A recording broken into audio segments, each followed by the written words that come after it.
ሰላም ሰላም ውድ የቻናላችን ቤተሰቦች፣ ዛሬ የልቤ ትርታ ክፍል ሁለት እንደዚህ ይዘንላችሁ እንቀርባለን። እናንተም ለዚህ ዩቲዩብ ቻናል አዲስ ከሆናችሁ ሰብስክራይብ በማድረግ የደወል ቤተሰብ ትሆኑ ጋበዝናችሁ። የልቤ ትርታ እንዴት ቀጠላል? መልካም ቆይታ ብያለሁ። መቅደስ ከመቀመጫዋ ተነስታ ጌዲዮን በነበረበት ቆሞ እሷን ያየ ጭንቅላቱን ያዘ። መቅደስ በድንጋጤ ሙክክ ብላለች። እንደው አይተው ሲገምቱ ባሏ ከሌላ ወንድ ጋር የያዘ ሴት ነበር የምትመስለው። ጌዲዮን ሰውነቱ እንደመንቀጥቀጥ አደረገው። ይህን ጊዜ ደግሞ እንደሆነ አወቀች። መቼም መቅደስ የግቢው ቅጽል ስሟ የጌዲዮን የግል ነርስ ሆኗል። በፍጥነት እየተንቀጠቀጠች ቦርሳውን ከፈተች። ዮናስም ምንም እንዳልተፈጠረ ምን ሆነች ነው እንኳን አላላትም።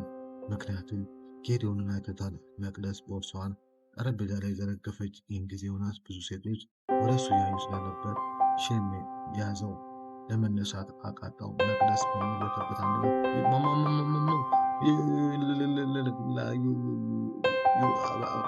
ዮናስ እባክህን ክብሪትን ይዤ ነበር።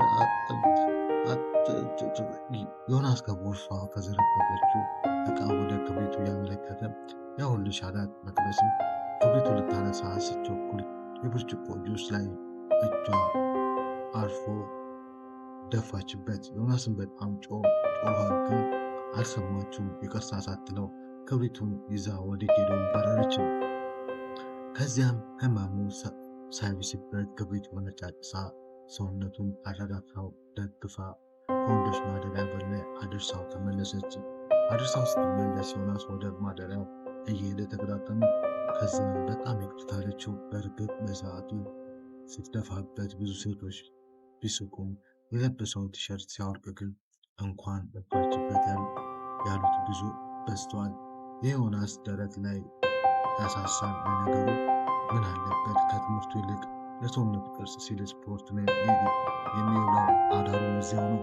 እናም ይቅርታ እንድታደርግለት ነግሯት በሌላ ጊዜ ተገናኝቶ እንድትክሰው አስገባትም። ቦርሳዋን አስተናጋጇ አስተካክላ ስለጠበቀቻት ይዛ ወደ ዶርሞ ሄደች። ግራ የገባት ግን የእሷ መደናገጥ ሳይሆን የጌዲዮን እሷ ከሌላ ወንድ ጋር ስላያት የህመሙ መቀስቀስ ነው። እውነት የወደኝ ይሆን ብላ አሰበች። ደግማም ኧረ አይመስለኝም እያለች በሁለት ሀሳብ ተይዛ ብቻዋን ታወራ ጀመር። ጌዲዮን እንደ ልማዱ መጽሐፍ ይዞ ጋደም ብሎ በሀሳብ ተውጦ ሄደውን ጓደኞቹ አንድ ላይ ቁጭ ብለው እያወሩ ነበር። ጌዲዮን ከተለመደው ውጭ ጮክ ብሎ አንድ ሴት ከሌላ ወንድ ጋር ስላየዋ ምን ያናድዳል ብሎ ጠይቃቸው። ሁሉም በድንጋጤ ወደ እሱ ዞር ብሎ ቀልዱ ነው እንዳይሉ ጌዲዮን እንኳን ሊቀልዳቸው የጊዜ ስራ እንኳን ሰጥቷቸዋል። ከምሮ ነው እንዳይሉ እሱ ከሴት ጋር ከመቼ እንዲህ ሊያስብ ነው ብለው ወደ ራሳቸው ሲመለሱ አሁንም መልሱልኝ አላቸው። የሚመለስለት ጠፍቶ ከዚያም አንደኛው ፎንቃ ይሆናል አለ ጌዲዮን። ምን ማለት ነው አለ። ከዚያም እንደምን ተደፋፍሮ ፍቅር ይዞ ይሆናል ታዲያ ፍቅር ያናድዳ እንዴ ሲላቸው፣ ይኸውልህ ጌዲ አንተ ስለ ፍቅር ለማስረዳት ከሀ መጀመር አለብህ ሲለው፣ አንደኛው ጓደኛውን ለመሳቅ ብሎ ዝም ለማስባል በጭኑ በኩል መዥለግ አደረገው። ልጁም ዝም አለ። ጌዲዮን ወደ ሀሳቡ ተመለሰ። ከዚያ በሌላ ቀን መቅደስ የሚያፈቅራት አስተማሪ ሆን ብሎ ጌዲዮን እንድጠላ ለማድረግ መጽሐፍ ላይ የሌለ ስለምጥል በሽታ አስከፊነት ጌዲዮን ምሳሌ አድርጎ ማስተማር ጀመረ። መቅደስ አበደች። ክፍሉ በአንድ አቆመችው። አስተማሪው ላይ የስድብ ናዳ አውረደችበት። ተማሪው ሁሉ ግራ ገባው። የእሷ ፍቅር እስከሚደርስ ነው። አስተማሪው እንደሚከሳት አሳውቋል። ከክፍል አስወጣት። ሔዋንም አብራት ወጣች። ከወጡ በኋላ መቅደስ ምን እየሆንሽ እንደሆነ ይታወቅሻል አለቻት። መቅደስም አዎ ይታወቀኛል፣ ሲጀመር ይህ ትምህርት መጽሐፍ ላይ የለም። ሲቀጥል አንድ ሀገር አቀፍ ጎበዝ ተማሪ ምሳሌ ማድረግ ያለበት በቃ ጌዲዮን ምንም በክፍሉ ሲነሳ መስማት አልፈልግም ብላ እጆቿን እየበላጨች ማልቀስ ጀመረች። ሔዋንም የምትላት ግራ ገባት። በቃ አሁን አስተማሪ ይቅርታ በይና ወደ ክፍሉ ግቢ ያለቻት እሷም ይቅርታ ብላ ጩኸቷን እንደው ብቻውን ተይኝ ብላ እያለቀሰች ከዩኒቨርሲቲ ግቢ ወጣች። በንጋታው ይህ ወሬ ተባዝቶ ጌዲዮን የተኛ መስሎ ጓደኞቹ ሲያወሩ ሰማ።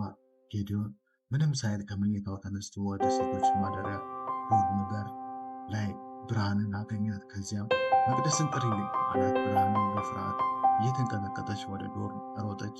በሩን በርግዳ መቅደስ መቅደስ አለቻት። እሷም አቤት ስትላት እያለከለከች ጌዲዮን በር ላይ ሆኖ እየጠራች ነው አለቻት። መቅደስም የምትገባበት ጉድጓድ ጠፍቷት ቁጭ ብድግ ልትል ጀመረ። ለነገሩ እንኳን እሷ ጓደኞቿን ደንግጧል። ከዚያም እንደምንም ተረጋግታ ሄዳ ገና ፊት ለፊት ስትቆም ጌዲዮን አይኑን እንባ አቅልሎ ነበር። ከዚያም በኩል ስሚ መቅደስ፣ ከዚህ በኋላ ስለ እኔ ምንም አይመለከትሽም። በወርቅም ቢሆንም ምንም አንቺ አይመለከትሽም። ገባሽ መቅደስ? አይኑ በእንባ ሞልቶ ተሰማው ጀመር። ቀጠለ። በቃ ለእኔ መውደቅ አዲስ አይደለም። ማንም አልፈለግም። እንኳን የበሽታ ምሳሌ የፈለጉትን ያድርጉ። ጌዲዮን በአይኑ የሞላውን እንባ እንደ ጎርፍ ይወርድ ጀመረ። ሁሉም ተማሪ ከሩቅ ሆኖ ያያቸዋል። ከዛሬ ጀምሮ ወድቄ ስነሳ አጠገቤ ባይሽ እመታሻለሁ። ስለ እኔ እንድትጎጂ አልፈልግም ብሏት እያለቀሰ ከግቢው ወጣ። መቅደስ በቆመችበት ቦታ ተቀመጠች። ጓደኞቿ መጡ፣ አቅፏት ያባብሏት ጀመር። እሱ ግን ለቅሷን ጨምራ ቅስሟ ተሰበረም። ጌዲዮን ከዚያ ቀን ጀምሮ ወድቆ ሲነሳ ማንንም አያገኝም። ይበልጥ ከፋው። ምክንያቱ ደግሞ መቅደስ የረሳውን ልምድ ነበር። እንደ አዲስ ያስጀመረችው ቢሆንም በእሷ ሀሳብ ድጋሚ ልትደግፈው እንደማትመጣ ያውቃል። ግን በአጭር ጊዜ ተናፍቀው ጀመር። ደግሞ በሱ ምክንያት እንዳትጎዳ ማድረጉን ሲያስብ ውስጡ ሰላም አገኘም። መቅደስ ወድቃ ስታየው ይሁን ወደቃ ሲባል ሞተ የተባለች ያክል ነበር የምታነበው። ፍቅሩ ሲብስባት እየተደበቀች በሄደበት ሄዳ ታያለች። የሱ አትንኪኝ፣ አትደግፊኝ፣ ስለ እኔ አይመለከትሽም ማለቱ ፍቅሯን አልቀንሰው፣ እንደውም ይበልጥ አፈቀረችው። መቅደስ ከጓደኞቿ ጋር ገንዘቡ ከቤተ መጽሐፍ ሲወጡ ሰዓቱ ምሽት ሊከፈት ተዘጋጅቶ ነበር። የጅማ ነፋሻማ አየር ወደ ዶርም እንዲገቡ አልጋበዛቸውም እና ወጣ ብለው ወክ እያደረጉ ለመናፈስ ተስማሙ። ብርሃን በተፈጥሮ ቅልብልብ ነች። እናም በዚያ ሰዓት የማይመች ሳሎች አንስታ ወደ ጀመረች። መቅደስ ግን እኔ ያንን ደነስ አስተማሪ ቅርታ ሳልጠይቅ መግባትሽ ገርሞኛል ስትላት ሔዋን ቀበል አድርጋ ምን ይገርማል ጥፋተኛው እኮ እሱ ነው አለች። ሳዳ መቅደስን እንደከፋት ብታውቅም ወሬውን ለመጨረስ ወላሂ እንዳለው ቢሳካ ኖሮ ግን ቢቀጣት እሱ ነበር ስትል መቅደስ ፕሊስ ጨዋታን ቀይር አለቻቸው።